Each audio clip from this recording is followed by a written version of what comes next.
One of the ways we can get confused about subject-verb agreement is when there are too many phrases and clauses between a subject and a verb. Shortening this distance can make our sentences more clear.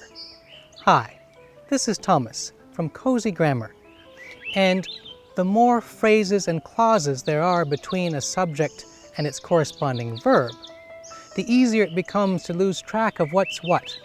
For example, I might say, this basket of flowers of different colors, shapes, and sizes, which have been growing in my cozy plant nursery among all the other flowers, are going down to my special arch. Can you find the subject and the verb in that sentence? It might take you a moment or two to find the subject basket and the verb are, or the verb phrase are going. But if you do find the subject and the verb, you'd see that the subject basket is singular. And so I should have used the singular form of the verb is, or the verb phrase is going. This basket of flowers of different colors, shapes, and sizes, which have been growing in my cozy plant nursery among all the other flowers, is going down to my special arch.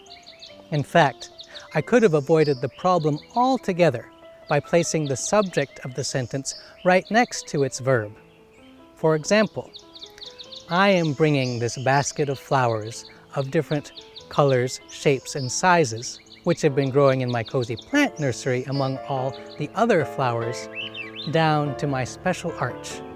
Here, with the subject I right next to the verb phrase am bringing, the problem doesn't even arise.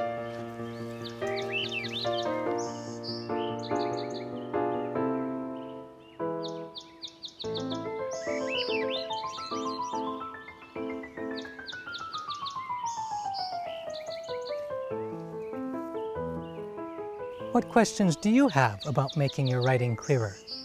Feel free to share them with us in a comment or through our website, cozygrammar.com. We enjoy hearing from students. And did you notice? The subject we was right next to the verb enjoy. That's how we keep our enjoyment clear.